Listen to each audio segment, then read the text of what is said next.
Hello, my name is Bailey Hayes. I am a developer at Cosmonic. I just started, so I'm very excited to learn a little bit more with everybody else. And I'm here with Brooks, who's going to give us a walkthrough. Brooks has been working on Wasm Cloud before Cosmonic was ever a company. So he's been working in the open source space, is a Rust pro, and is going to give us a live coding session. Brooks, I hope you take it away. Yeah, thanks, Bailey, and thanks for the very flattering introduction. So, we got together and we wanted to stream today to talk a little bit about Cosmonic and what it looks like to build applications on that platform. Cosmonic is all about taking your ideas and taking it from a sketch to actually deploying it and making your ideas real as quick as possible with as little friction as possible. And I know that there's, a lot that goes into that, but I figured the easiest way to get that started and to show you what that actually looks like is to take one of our ideas of things to build, which we have pretty much right here on the homepage of our website, and walk through what it looks like to take a sketch of an application and turn it into a real app, running on our platform, and doing something useful. So one of the first guides that we wrote up, or one of the first application ideas, is an Xkcd image generator. So the whole gist of this application, or the idea that you would come up with, you're have some free time after a conference and you're thinking about something you could build, is a simple app that receives an HTTP request and returns an HTTP response, which has a random Xkcd comic. So you can make requests to this application and you get back a bunch of different Xkcd comics. Now, I guess a quick aside, if you haven't seen Xkcd comics before, it seems to be very popular in, I don't know, nerd culture land. It's just a collection of pretty simple web comics. They often include things from programming, from math and physics, and including data. Generally aesthetically pleasing. And there are many Xkcd comics. I don't know if they're published every day or what have you, but it looks like the latest one was number 2680. So the whole idea is that we want to write an application that would give us a random comic and show it to us in a web page. And there's actually this functionality here on the website. We're essentially recreating that, but on Cosmonic, fully hosted on a platform.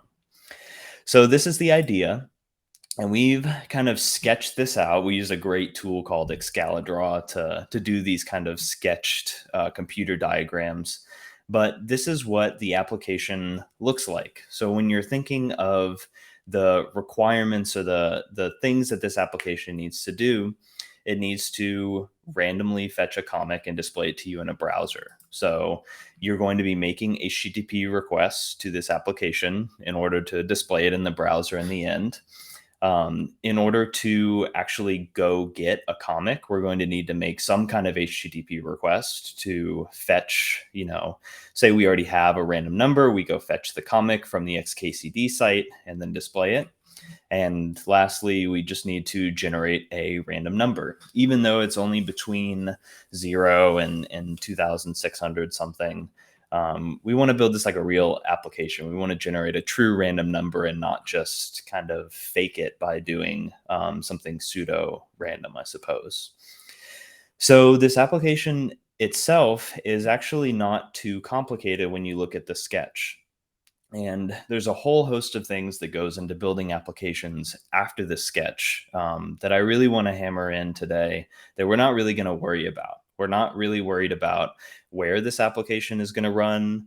We're not really worried about what kind of HTTP server we're going to use or like what specific library we'll use to fetch Xkcd comics.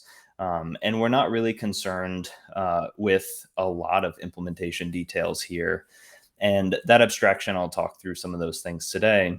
But in general, the design of this application is done with what we call contracts at Cosmonic and Wasm Cloud. So this idea of an HTTP server or this idea of a random number generator, we'll be building our application using these predefined contracts that represent a service that would do this. And because of that, our application is actually fully separate from those implementation details.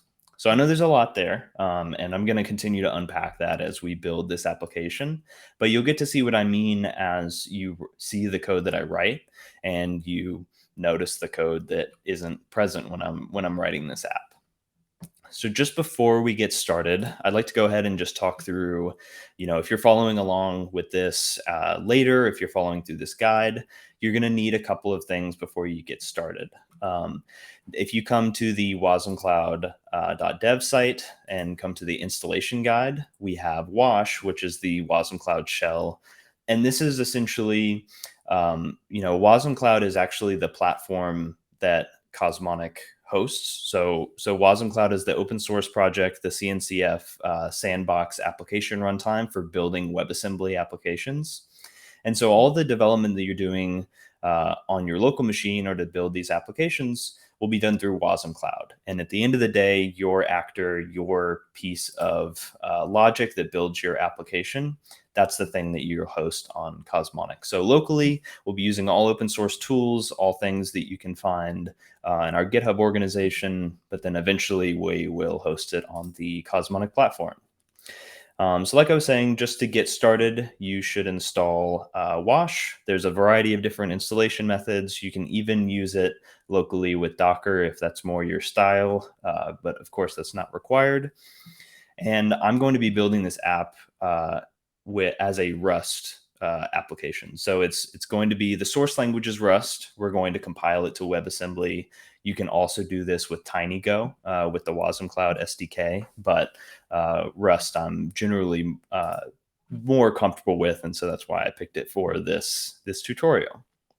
So you'll need Wash, you'll need a Rust toolchain, which you can find if you just check in one of your terminals by typing Wash version. This will give you the version of Wash that's installed once you have it ready, and Cargo version will tell you what version of Cargo/Rust you have installed.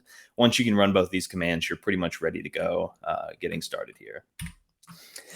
So let's go through one more thing before we get started, so there's no hidden implementation detail.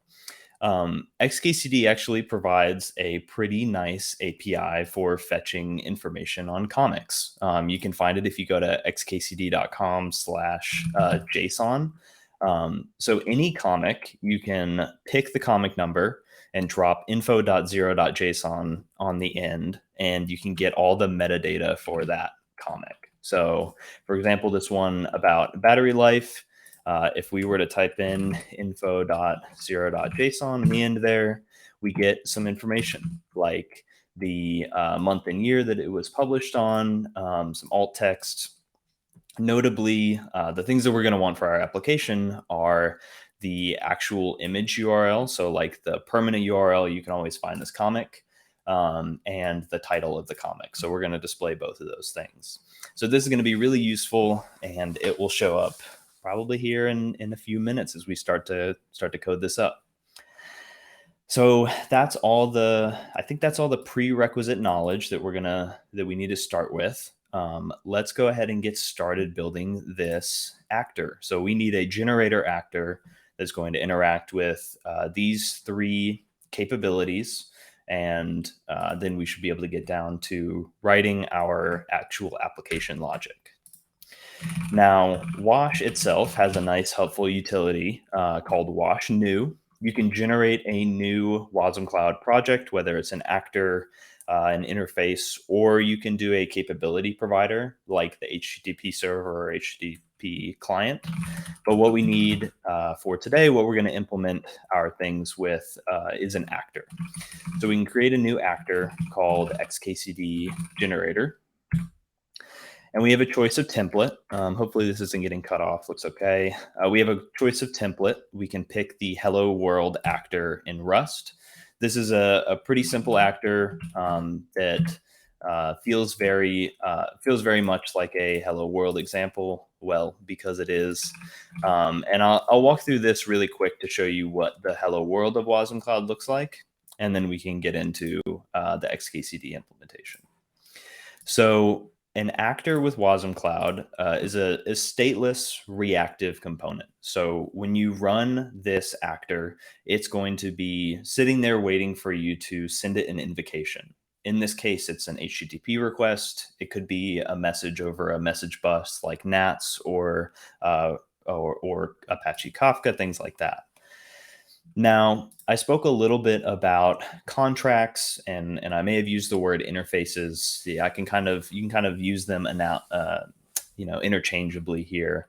But when we talk about a contract or an interface, this is what the HTTP server interface looks like for an actor. So if you can think of the most generic or abstract representation of an HTTP request of an HTTP server, it's an entity or a service that can receive an HTTP request and return an HTTP response. This is just the general gist of what HTTP servers are. And that's the kind of code that you're exposed to when you're writing things with Wasm Cloud. You receive an HTTP request. You don't really care about where it's coming from or how that request actually gets to that actor. All you're concerned with is doing something with the request parameters and then returning an appropriate HTTP response. So the hello world example will parse the actual query string of the request. If there's a name there, it'll say hello name. Otherwise, it returns hello world. I don't want to spend too much time going through the hello world example because we have an app to build. So why don't we get started? Thinking about the requirements for this application, right? If we go back, I guess I can close out of this one. If we go back to the architecture of this app, we're going to need to generate a random number. We already have the HTTP server part taken care of. We're receiving an HTTP request, and we'll return, an HTML page body with a comic in it. We need to generate a random number in order to fetch a random comic. And we need to make a request to this Xkcd metadata URL. So there are a couple of different ways you can approach building an application like this. I think it'd probably be most useful for this stream and for following along, just to kind of scaffold out the code and then go back and fill it in, just to kind of get the idea all out on paper. If anybody's watching, please feel free to stop me with questions as we go along. But we'll go ahead and get started. So what we need first is a random number. So we can declare a variable called random num. I'll fill it in with we'll do a 1 and just add a nice to-do, generate a random number. Then what we need is the Xkcd URL. We can, this is going to be the metadata URL that we actually request. So I'll go ahead and steal this just as a placeholder. And what we can actually go ahead and do while we're here is we can use the Rust format macro. And so instead of just declaring a string slice, we can use this format macro to basically insert our random number into this URL. So instead of using the comic ID here, we can replace it with brackets and insert our random num there. You may be interested, or you may have seen something like this before, string interpolation. Every language does it differently. Rust has this nice format macro built into the standard library that you can use at any time.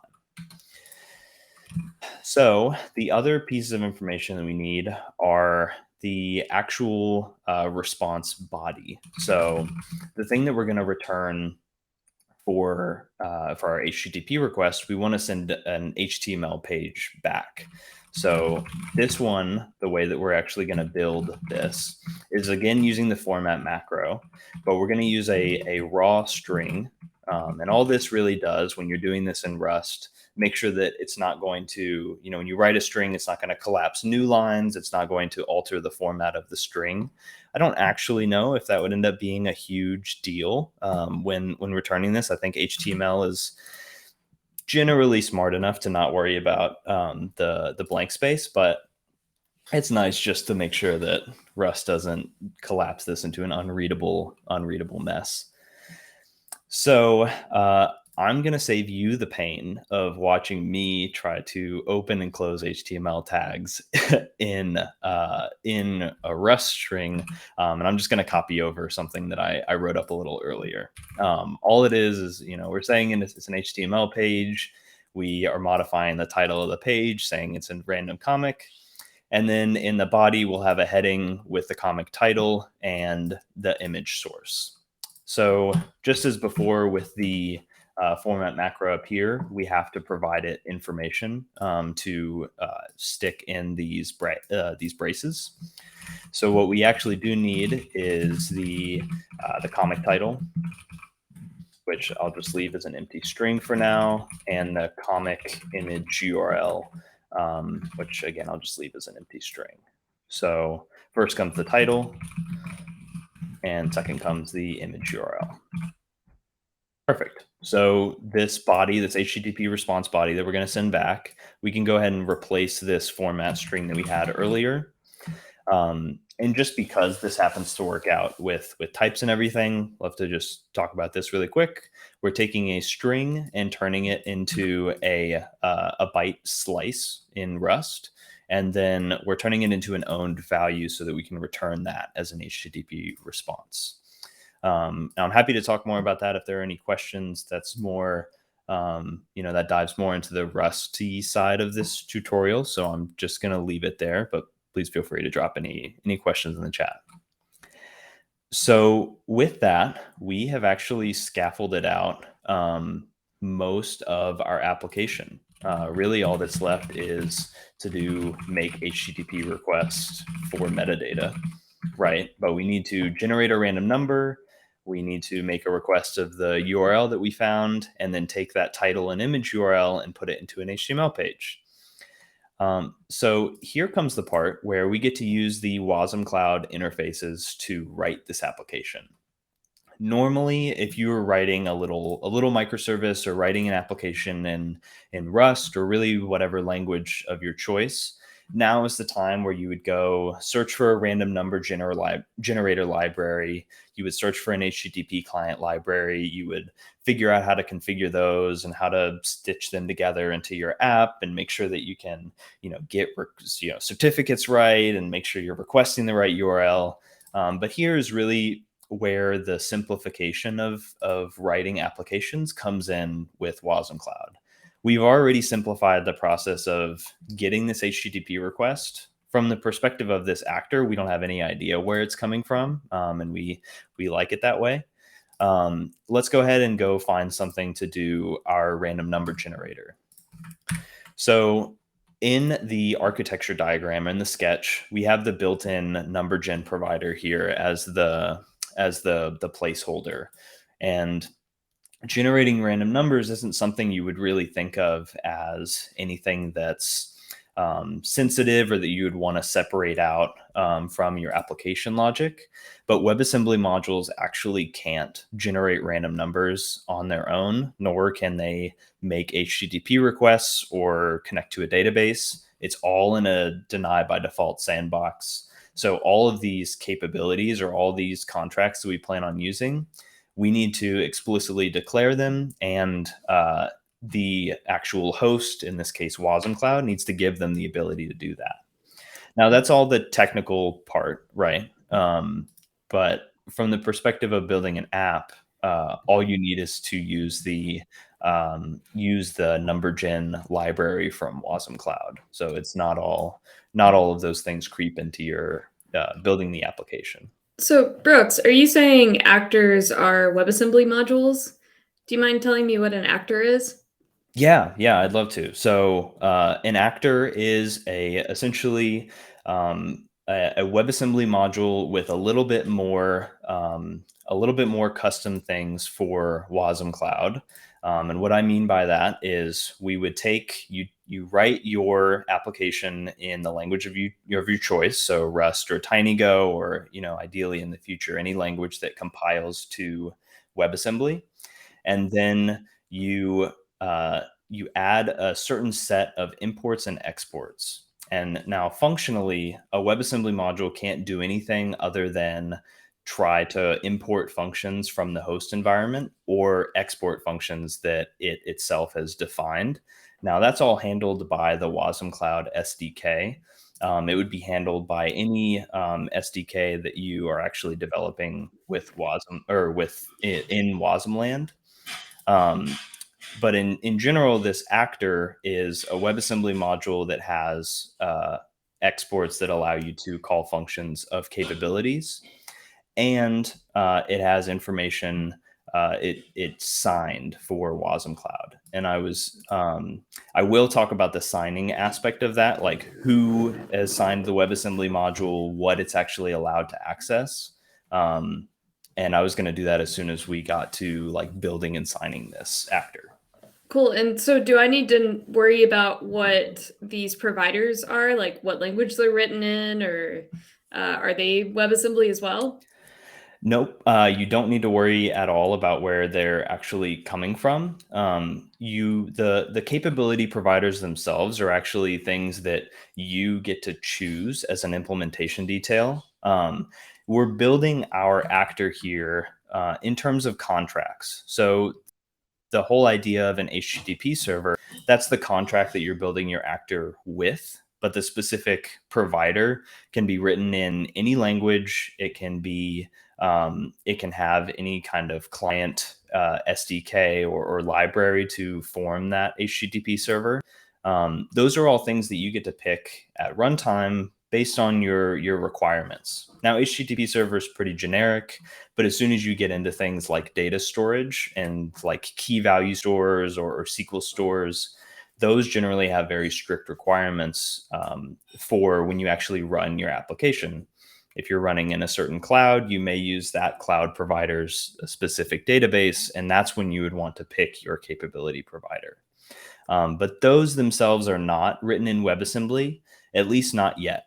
WebAssembly itself doesn't have the ability to open network sockets on its own today, which is why these capability providers are actually native binaries that run on the system.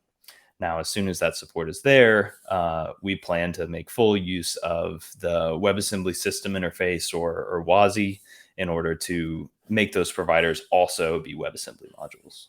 Cool. That all makes sense to me. I can't wait to see how the number generator gets added. Yeah. So in terms of finding capabilities, you can think in implementations of those capabilities and their actual associated interfaces. I would recommend checking out the capability providers repo in the Wasm Cloud organization. These have all of our implementations of capabilities and their associated contracts. Generally makes it really easy to find the kinds of contracts or interfaces that you need to write your app. So if you come down here to the built-in capability provider section, we have a contract for the number gen capability. And if you click on that interface, we have a blurb here about what the interface is, some sample usage, and important for us here is the crates.io link so that we can actually go and add this to our actor. So if you haven't used Rust before, this may be a little unfamiliar, but all we generally need to do, this is like any package manager, is add this interface to our cargo.toml, and then we're free to use it in our application. And if you look in here, we have already the HTTP server interface implemented or imported, and all we need to add is the number gen. So once we do that, we have full access to that interface. You can import it at the top here, or you can use it directly. I'll do it at the top just to keep it easy. We can do use and then Wasm Cloud interface number gen. And then the : is kind of like a reference to dig down deeper. We can import the random in range function. Now, this function, you give it a low and a high number, and it generates a random number in that range, as the name implies. Now, I did check a little earlier, looking for these bounds. The max we said was 2680. And I did check the minimum comic is 1. There actually isn't a a comic for 0, which I was kind of disappointed for a a nerd comic. I thought we would start at a different index, but that's okay. We'll start at 1, and this is based on implementation, but this is an inclusive range, so this will be sufficient. And what this actually returns is a future. And in Rust, this is an async await model. So we're asking an external service to do something for us. So we need to await that response. And then the return type of that is a result. So what we can use is the Rust try unwrap operator. This question mark will either give us that random number, which is an unsigned 32-bit number, or it will return that error, which I think is this is generally a good way to approach building these kind of actors. Any kind of errors will bubble up and display to you as soon as you make the request. So with that, we have generated our random number. We didn't need to provide a seed or anything like that. This is going to end up calling out to Wasm Cloud and saying, hey, generate a random number for me. And Wasm Cloud will say, okay, here's your random number. And then you say, okay, thanks. And then you continue, building your actor. But now we have our random number, and our Xkcd URL is fully formed. So this will build a real URL for us. Now the only to-do left is to actually make a request for the metadata. And for that, we need to be able to make an HTTP request. So we can take ourselves back to the capability providers repo, and we can find the HTTP client contract. Now, it's worth noting that this specific line here, this does link to a real implementation of the HTTP client provider, but the interface itself is, or the contract itself is generic. So we still haven't picked or chosen a service. We're still using abstract interfaces to implement this actor. So we've made effectively no choices with the thing that's actually going to fulfill this requirement later on. So just like before, we can add in the HTTP client library, and then we can import to a couple things from it. What we definitely need is the HTTP client sender. Sender is a suffix that we use often in Wasm Cloud, and all it really means is, hey, this is an object that can send a request to the provider that you're trying to, or to the service that you're trying to access. So we can send an HTTP request, and we can import the HTTP client trait just to get some, that actually triggers some of the autocomplete things in VS Code. So I always make sure to bring that in. So we can use the HTTP client sender and create a new sender. This is just instantiating the communication between your WebAssembly module and the host to create an HTTP request. And as soon as we do that, we have a pretty generic request function. So this is what's going to actually make the HTTP request for us. We provide it two things, the context. And what this does, this is essentially for now a placeholder to include things like trace IDs once you get into distributed tracing. So all of the provider, all the contract methods include this context parameter. And the other thing is an HTTP request object. Now, this is actually made a little easier for you with the interface. The HTTP request object has a helpful constructor for making a GET request, where you simply provide it a URL to make that request. So we can give it the Xkcd URL that we created just a few steps before. Now, Rust will generally prevent you from doing anything unfortunate in terms of passing data around that's not supposed to be moved, that's not supposed to be modified. So the thing I just added, this little @ symbol, is essentially saying, send like a pointer would be a good analogy. Send a borrowed reference for this struct to this request, and that's all. That's all just Rust-isms, really, in the end. So we're making this request, and we get all the question mark squiggly lines because we're doing all this work and we're not really doing anything with it. So let's actually store this in a variable, and just like the random and range function before, we are making a request of an external service and waiting for its response. So we'll await that and then make sure we use the question mark, the try unwrap, to bubble up any errors that may come up. So now, once we've done that, we have our HTTP response, and that object just contains, the status code, the body, any specific headers. And what we want to do, since we know the shape of this body, it's actually going to be in this format where it's a JSON object. It has some information on it. We really want to pull out the image and the title. Rust actually has some really useful crates for dealing with abstract is the wrong word, for dealing with opaque JSON blobs, where you can deserialize it as long as you know the shape. And so we know that this is pretty flat. It has image and title. So we can create, and you can do this, actually do it above just to make it easy. You can create a struct called like an Xkcd comic. And what we're looking for is a title, which will be a string, and an image URL, which will also be a string. So what we'll use is the Xkcd library to add in a couple traits. First one is the Xkcd library itself. Go ahead and add that into the cargo.toml. And the second one is Xkcd JSON. Chances are, if you do anything in Rust that involves JSON, you're probably using this. Yeah, just got a comment about the pronunciation. I actually asked about this before we started because I said Xkcd, but people don't say that. I haven't heard anybody say it that way, and I got self-conscious before we went on stream. Yeah, I say Saturday, so I messed him up.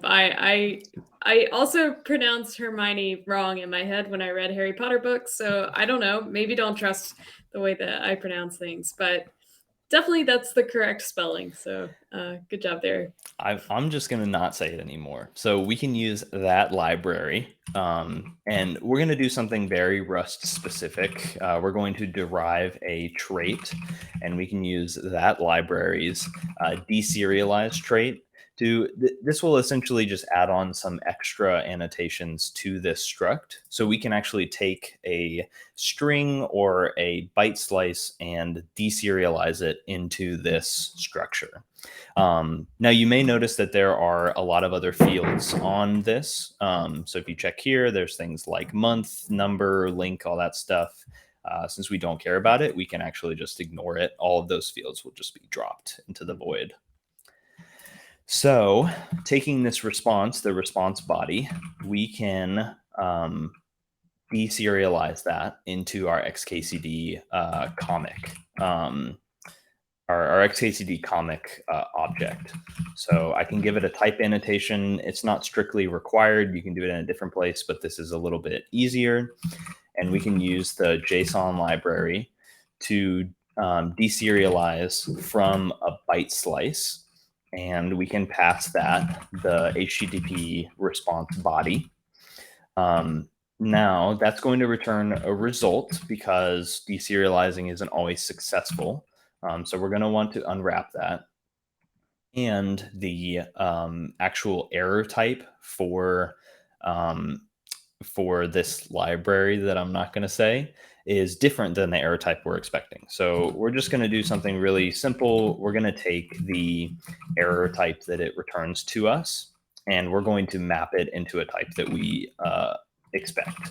So we can turn that into an RPC error in the actor handler, and we can say something like failed to deserialize comic request, something like that. And we can include the actual original error message so that we can make sure that we get adequate information if something happens. So the Xkcd site may be down, never heard of that. The author of the comic may change the shape of it, things like that. But at the end of the day, we deserialize, we get our comic, and we can pull out the comic title and the comic image. Now, I can already see a pretty nice opportunity to refactor, I'm actually just going to get rid of these variables and reference them directly in the format macro. And with that, the Rust compiler isn't complaining with me, so I at least wrote enough code to satisfy Rust. But while that builds, let's go ahead and walk back through our actor. So this Xkcd generator actor has a single handler, a single function, handle request. We're getting an HTTP request, and in the end, we're trying to get back an HTTP response with a random Xkcd comic. So the first thing we do is we generate a random number in between 1 and 2680, and then format that into the metadata URL. We make a GET request of that URL and turn that response, that JSON of all the metadata, into a struct so that we can reference the title of the comic and the actual image URL. And then at the end of the function, we return this HTML body with a pre-canned title, but in a heading for the title and an image tag will provide the image URL as the source. And then at the end, we return that HTTP response.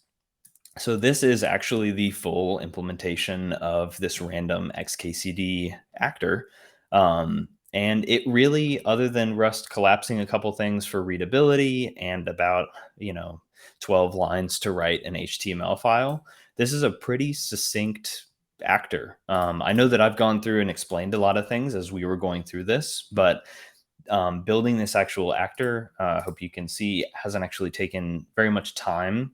And notably, I've written no code to figure out how I'm making HTTP requests, figure out how I'm getting this HTTP request in the first place to, generate a random actor, nothing about finding a random number library, all those things. So enough talk. Running make is actually the way that you can build this actor. We have a new feature called wash build, which is only included in an alpha version of wash at this time. So I'm skipping it. I'm not gonna ask people to download an alpha version quite yet. But when we run make, you can see a couple of different things are output. You can see the regular Rust compiler output just fine. You can also see the step for signing this actor with claims. And so the reason why we do this is we can actually inspect any Wasm Cloud actor and know a couple of things about it. We can know who signed it, what the actor is actually, what the actor's identity is. So the account is who signed it. The module is what the identity is. Some things like what version it is, but most importantly, you can see the capabilities. And as I mentioned before, WebAssembly is a deny by default sandbox. So anything that you try to do inside a WebAssembly module, you have to explicitly ask the host, in this case, Wasm Cloud, say, hey, I'd really like to make an HTTP request.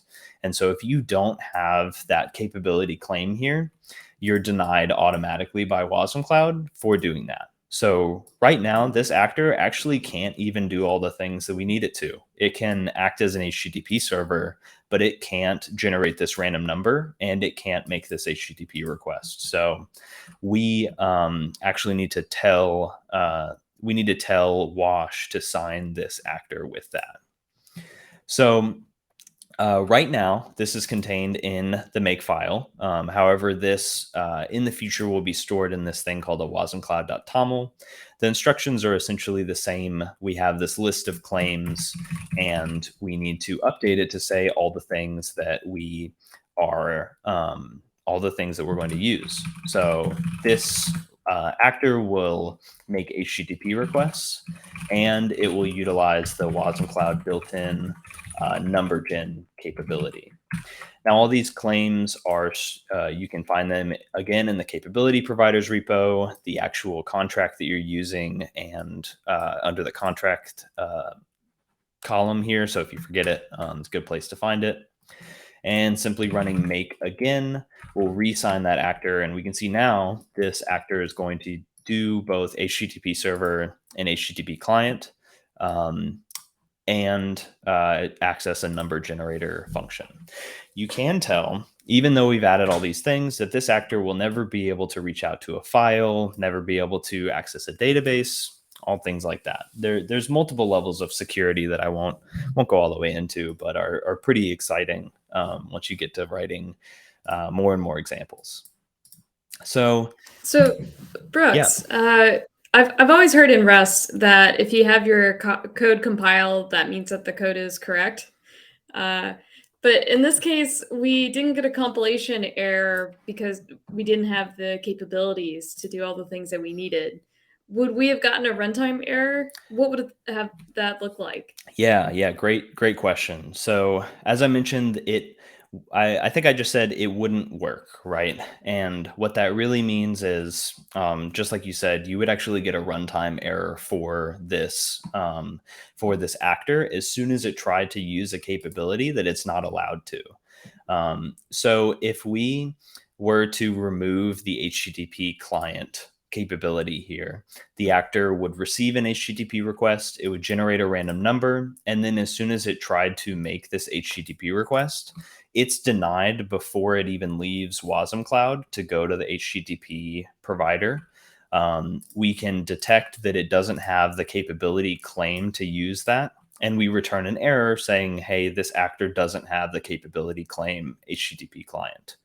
Um, I'm actually happy to show that too, if that's desired. Yeah, no, that makes sense to me. I just wanted to make sure that people knew that, it while you can write Rust code that compiles, perhaps it's not always perfect. I do have one more Rust Yeah, question. Sometimes you're adding and removing underscores in the arguments to this function. Um, for example, like the request, if you scroll up a little bit on line 22. Do you want to talk through that a little bit? yeah. So when this project was generated, you probably saw it was, or you may have seen it was like this. So the underscore in Rust is kind of a special way of declaring variables, saying, "Hey, I'm declaring this variable, but I'm not going to use it." So right now, if I re-add this underscore to the context variable, we get an error saying, hey, there's not a variable name context. The Rust compiler is actually pretty fantastic about telling you what's wrong. It says, hey, I don't know what this context variable is, but there is a variable named underscore context. Did you mean to use that? And you actually can. It doesn't mean that you're not going to use it. However, what I did just kind of quickly and didn't really annotate is you can see this request here has a kind of a warning squiggly under it, and it says, "Hey, if you're not going to use this variable, at least tell me that you're not going to use it." So it's in, it doesn't prevent you from using it, but it's kind of a special way to tell Clippy, the Rust linter tool that's automatically built in, don't worry about this. I know that I have this variable, but I'm not going to use it. And we're actually not using the HTTP requests at all. You can send anything at this actor, and it's just going to give you a random comic. Very cool. Thank you. So, what you're saying is if you wanted to use the HTTP request, you maybe would look at, like, I guess, parameters that came in and, instead of giving them a random one, you could give them the number they passed in. Yeah, exactly. So if we wanted to, instead of doing a random number just between a range, we could take the HTTP requests, say path. So if you made a request of this actor at HTTP localhost 8080 123, then we could grab the path here and instead take that number to request the comic. Cool. Okay. Yeah. Well, I'm going to stop with my questions because I feel like we're really teasing what it's going to look like when it's actually I running. know, all the suspense. No, this is great. Thanks for stopping and asking these questions, Bailey. Yes. Why don't we stop teasing and actually take a look at what this looks like? So we've talked a little bit about building an actor. This is what you as a Wasm Cloud developer will spend most of your time doing is building the actor, because that's your application, the thing that's implementing your idea. Um, Now, when it comes to actually running this, you can use wash again, the up command and there's plenty of configuration. You can use the up command to actually launch Nats, which is the messaging system underneath Wasm Cloud that actually implements a lot of the communication back and forth between components, and the Wasm Cloud host runtime. But WashUp is just generally a one-stop utility, really easy to just start up a Wasm Cloud host and get started. So you'll see some output put into the screen about some things about running this host with other Wasm Cloud hosts. But just to show this actually working, there's not anything really that we need to do, and we can interact with this host either through the command line or through the Wasm Cloud dashboard. And I'll do it through the Wasm Cloud dashboard. Well, that opened in my other window. 1 second. Oh yeah, there we go. So the Wasm Cloud dashboard is running at localhost 4000. This is all, again, this is all open source. There's nothing, again, nothing cosmonic here. This is automatically included in the host.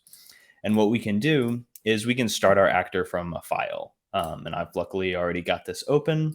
We can also start any number of instances of this actor. I mentioned earlier that we're not going to be worrying about HTTP requests like load balancing. But the great thing is that it happens automatically. It's not that we're not implementing it. It's just that it will work.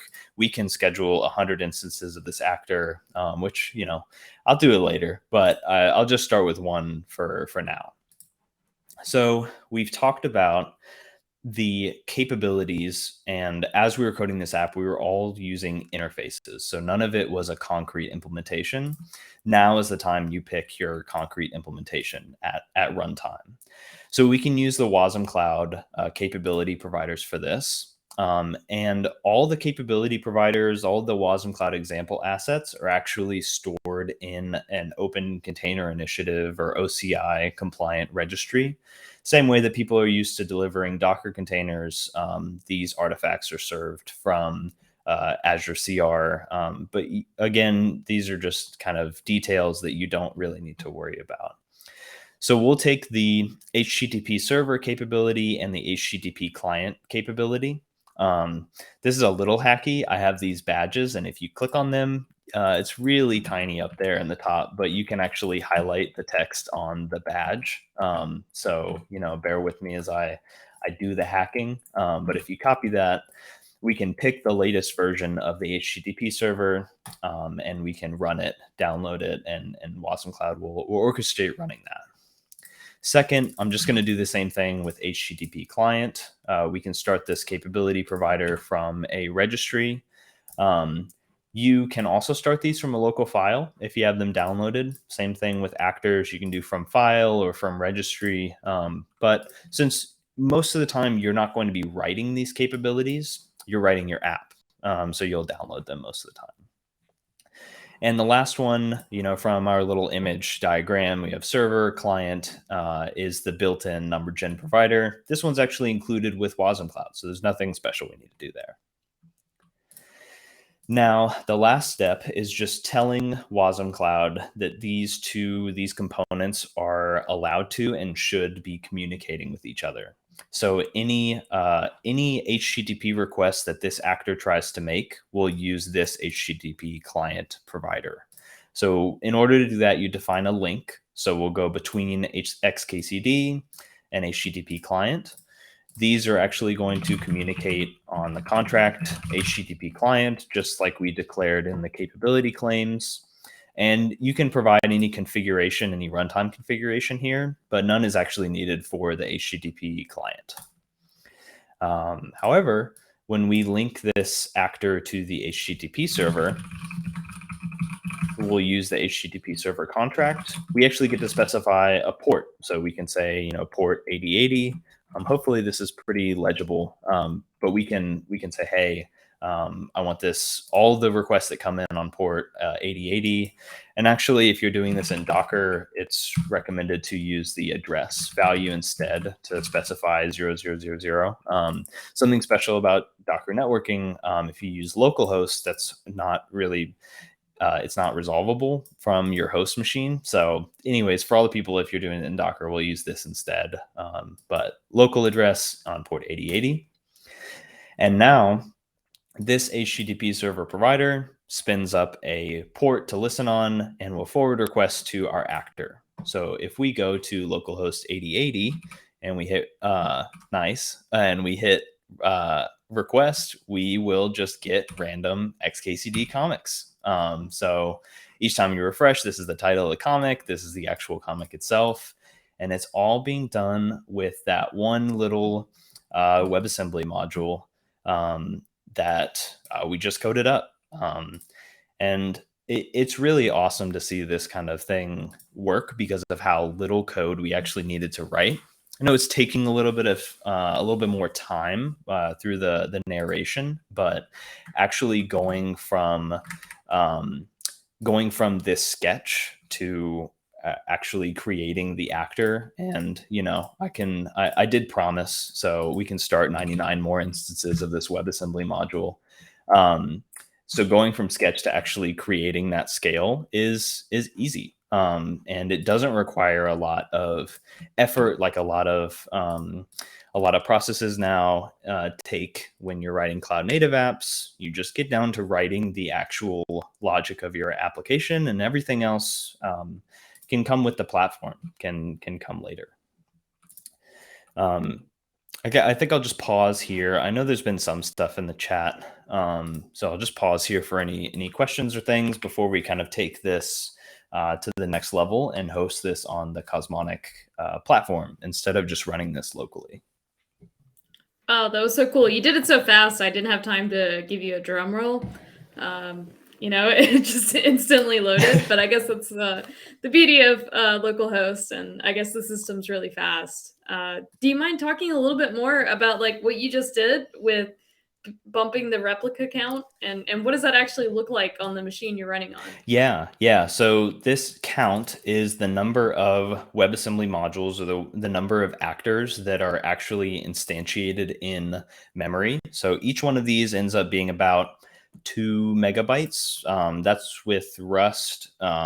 If you add in a couple things to optimize or strip debug symbols, usually goes down to around 250 kilobytes, which is tiny. I mean, that's super small for you can call this a fully featured app if you like. It's super small. I mean, compared to, a Java application that you would run in a container, those usually end up being in the hundreds of megabytes or so. A popular example that we use to compare is a Spring Boot example. It's about 300 megabytes for each microservice, which I would argue is not very micro, but that's another point. So we set this up in memory, and then each HTTP request that comes in will be essentially round robin between each of these actors. So I mentioned before that these are stateless and reactive, so they wait for you to send a request to it, and we're not storing anything in between invocations. So any one of these actors can handle the request the exact same by generating a random number, making an HTTP request, and then displaying a comic. So if I come back and I refresh, this is actually round robining between all of those actors, and you'll see much better performance as soon as you get into testing and sending concurrent requests. You'll see much better numbers because WebAssembly modules are single threaded, so they can't handle more than one request at a time. So starting up to the 100 or 1,000 level gives you really sweet levels of concurrency. That makes a lot of sense. The Spring Boot app hit me hard because I used to write Spring Boot microservices. We had a few that actually got up to almost a whole gigabyte in runtime memory. And this is definitely, in my mind, a redefinition of what a microservice could be. So this is very cool. I want to know what's the next level. Yeah. So let's actually take this. So this app is running locally. We're doing it all through the Wasm Cloud dashboard. But as alluded to a little bit earlier, Cosmonic is the platform that will actually host these ideas once you've created them in the form of these actors. So everything that we built today, we're just going to essentially take this, put it in an OCI in an OCI repository so that it can be resolved from the internet. You could actually download it as soon as I'm done with this, and then we can actually launch that on the Cosmonic platform. So again, this is open source. We like to use all open source tooling everywhere that is possible. And when we generated this actor, it actually came with some GitHub actions pre-canned. So there's one action in here called release that will take the signing keys that I kind of alluded to earlier. I'll talk a little bit about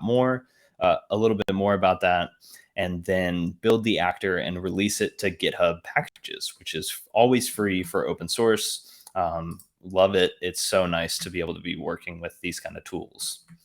So in order to do this, we can actually start by creating a new GitHub repository.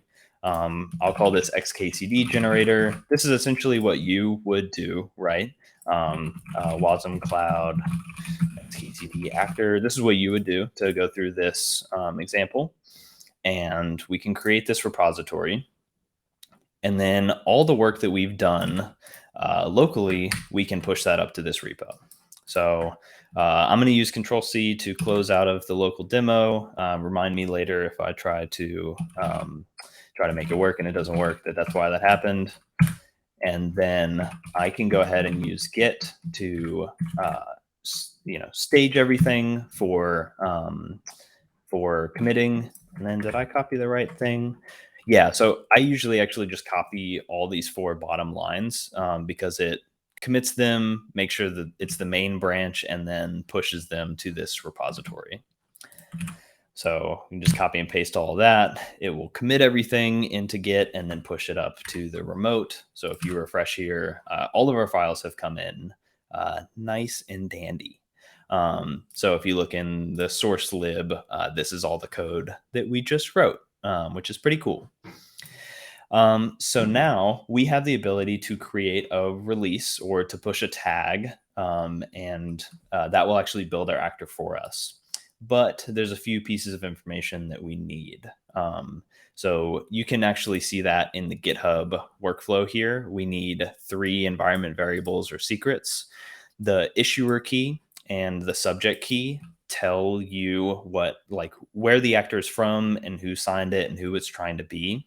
And a GitHub personal access token, which essentially gives this action the ability to upload that artifact for you and to create a release. Hey, Brooks, I got a dumb question. Yeah. Where did this file come from? It came from the Wasm Cloud project templates repo. So wow, okay, so all of this is built in. Yeah, that's right. So we got this. I didn't copy this over or anything special. When I ran wash new at the beginning of this guide and used the hello actor, you can actually find that in our project templates repo, and all of that is contained here, including the GitHub workflows for build and release. That's really useful. Yeah, it's pretty nice. I'm really happy with this flow. Yes, so we need to give this action signing keys, and we need to give it a personal access token to do GitHub things on our behalf. And we can do that in the settings page under secrets and under actions. We can define them here. But let me tell you a little bit about what we're about to specify. So when we signed this actor, I talked a little bit about the account and the module key. These are, if you want to dive into the tech details, ed25519 generated keys with a nice little 56 character, pretty easily copyable format. But they're unique, and most importantly, they can be verified without consulting a central authority. So when you verify the authenticity of this WebAssembly module or this Wasm Cloud actor, you know who it came from, and you can do that without reaching out to a central server, which is really important for a distributed use case. Now you can generate these keys using wash keys. So I'm just going to generate new keys for this. Don't do this on stream where you're gonna save these keys. However, this is going to be for the example. So I'll know if you use this secret key. But when we generate an account key, it tells you the public key. So what will show up when you look at the identity of this module, and a seed. And the seed is the secret key, what you should not be sharing, what you shouldn't be sharing on stream, and all that stuff. But we'll do it for this for now. So we can take that account key and we can store it under wash issuer key. This is what the action is actually going to use to assign that WebAssembly module. And then we can do the same thing with wash keys. Weird. To generate a module. So this is going to be for the identity of the WebAssembly module. So we'll take that seed key and store it under wash subject key. I think it was subject. Let me double check. Yeah, okay, great. Okay, now the only other thing that you need is a personal access token. And I will show you how to get to this, but I'm going to do it off stream because that one you can actually pretend to be me on GitHub, and I don't want that. So if you go in your top right to your settings for GitHub, you can scroll down to the bottom and go to developer settings and personal access tokens. You can see all my things and generate a new token. I don't know at what point this actually shows the token, so I'm just going to take that off screen for now. Oh, I got a two-factor auth for this. Okay, good. Security. Yeah, looks like you're in the clear so far. Okay. I wanted to, one day be as cool as Brooks, but I guess it'll have to be another day. Let's see. So, okay. Well, I'm going to show this just because there's nothing sensitive yet. You can name it, so you can call it whatever you want. You can set it to expire after a certain amount of time. All you need to do is give it the ability to write packages. So as soon as it can do that, that's all. It's just going to be uploading your WebAssembly module for you. And then you can click generate, and it will go on the other screen for a brief moment. Once you generate that, it gives you a nice copyable thing. And you can get into setting that secret. So again, I'm going to set up a new repo secret. It's called wasmcloudpat. And that's going to go off screen because I got to paste the secret. Okay. Now, once you add that, that's going to be here. It's security, fun stuff. But these are all the secrets that you need. These are not readable in the UI, so I'm not worried about it anymore. What we can do is come back to our command line. You can actually do this in the UI, but if Taylor is watching from the Cosmonic team, he would get mad at me. You can set up, you can create a Git tag. So we'll do version 1 and say first release. And then we can push up to the origin that tag. And as soon as you do that, this GitHub action is actually set up to wait for that tag. You can see the scheme here. Whenever you merge into main, it will create a latest release. See, I knew Taylor was watching. I'm glad I did that. Or any tag with V and then anything after that. So if you actually look, you can see at the repo now there's this orange little dot, and it's actually working to build and release that actor. And this will take maybe a minute or two. So I'm going to go ahead and get a head start on this by going onto Cosmonic and getting everything set up. So we haven't talked about Cosmonic yet. This is going to seem a little familiar right when we get started because we're hosting Wasm Cloud workloads. And we're just going to take this actor that we ran locally and run it on a real hosted platform, and then open up an endpoint so that all of you can actually hit it from your own machine. I'll sign in with Google. This is my account. So I'm going to talk about Cosmonic from the Wasm Cloud lens, just because that's what you all are used to. We have two hosts here. So these are two Wasm Cloud hosts. This is what WashUp essentially launched for you with the dashboard. So you don't have to, that's all managed by the platform. And on the logic view, this is where we actually run our actors and capability providers. And I have two actually running already, which we're super proud of. Dice rolls a d20 for you. I think that's this one. So if we access that, it just rolls a d20 over and over. Bad luck. Can't get better than a 10. Okay, cool. And all of that is connected to an HTTP server, just like we had locally. So let's go ahead and set up our capabilities. So we have our HTTP server already. We can start a capability provider, very similar to the way that we do it in Wasm Cloud, but we have a nice little dropdown, so we don't have to reference the shields.io badge, and we can launch our HTTP client. This is actually the same one that we used locally, so it's just running on the server now instead of on my machine.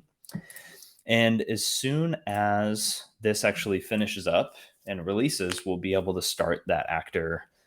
Nice, going pretty quick. We'll be able to start that actor on Cosmonic. So we're going to follow the same steps. We launch the implementations of our capabilities. So the thing is going to deliver a HTTP request. The thing is going to make the HTTP request for us to Xkcd.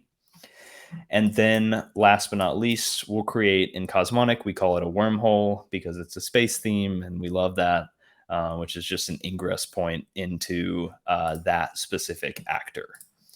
So that all went down nice and dandy. We can download the artifact file if we'd like, but if you go back to the actual repo, you see you got this nice new release, including the OCI reference you can download it at, the identity and everything of the module and its capabilities. Love this feature. So we'll take this OCI reference. We can start an actor in Cosmonic and just paste that in there. We can't launch 100 right now. We actually have a couple limits on Cosmonic, but I'll just start one to keep it easy. No, I did forget a step. Okay, so when you create a GitHub repo and it has GitHub packages, they're private by default. So if we come back to the Xkcd generator repo and we click on this new package down here, we can update the package settings and change the visibility. This will just make it so that people on the internet can actually download it. I can't believe I typed that in instead of just copying it. Now we can download this actor and start it. Ta-da! And so here, it's actually kind of nice. We can see a view of the capabilities that this actor is asking to use. So we know what things we need to satisfy this actor, including the HTTP server, which we can go ahead and drag and link here, and the HTTP client, which we can drag and link. Neither of these need configuration, keeps it nice and easy. Just going to rearrange some things here so that my previous stuff doesn't really get in the way too much. Last step is creating a wormhole so that we can hit this publicly. So we'll select our Xkcd generator, create a wormhole. This is a whole public endpoint and everything. And if we click on it and access the wormhole, look at that, Xkcd comic. This is a real public endpoint. You can actually see that there are live traffic lines being drawn here between the actors and the providers, which is super fun and, love to geek out about. I'm going to send Bailey this endpoint. If you feel like going and checking out some random Xkcd comics, you are welcome to. And now this app that we just coded is running on Cosmonic and live. Well, it's working for me. Should I post this in the chat? Yeah, what do you think? Sure. Let's see what happens. Anything that is not safe for work that is on the Xkcd site is not officially endorsed by Cosmonic or myself. But what are the odds that something not safe for work would come up? Definitely not during a KubeCon talk. Definitely not during a KubeCon talk. So yeah, I think we're kind of reaching the end of our stream here. But what I really want to, I want to kind of do a little outro. So if you look at this app on our canvas, right, we have our Xkcd generator actor, our HTTP server, and our HTTP client. If we go back to what we originally started with our idea for this implementation, you'll start to see that the sketch looks a lot like what it really looks like in production. And we love this about building apps. We love being able to take an idea like this that you would sketch on the back of a piece of paper and turning it into the app that you actually run. And at no point, going through this, did I have to worry about the target platform that I'd like to compile to, any implementation details of an HTTP server, including like concurrency or making sure that we're round robining or load balancing requests. All of that is taken care of by the Wasm Cloud platform and then made beautiful and accessible by Cosmonic. And this is really what the experience that we want to drive for creating apps. So this was just one of the many things that you can build on Cosmonic. I'm really hoping that some of these other ones, like a chat app and like an Uber Wasm Eats, we can build in this way too, because this is a lot of fun to build it together. Wow. Well, thank you so much for the walkthrough, Brooks. I actually learned some things going through, and I have watched your KubeCon talk live when you went through something very similar, and I thought this was a blast. If other people watching want specific tutorials or demos or cool projects that we should hack on, like, hey, this is our first stream, so we'd love to get some feedback on it. And I think there's a lot of amazing things that we can do. I'm pretty blown away that you are already basically running in production with Xkcd. That's something you should put on your resume. So, thank you, Brooks. Yeah, thank you, Bailey. I know that I know there are some folks watching, so hang out for another minute or two, but that was fun. That was a blast. All right. Well, I think I'm gonna close the stream. That sounds good. This was great. Yeah, this was Can't great. wait to do it again. See you, everybody.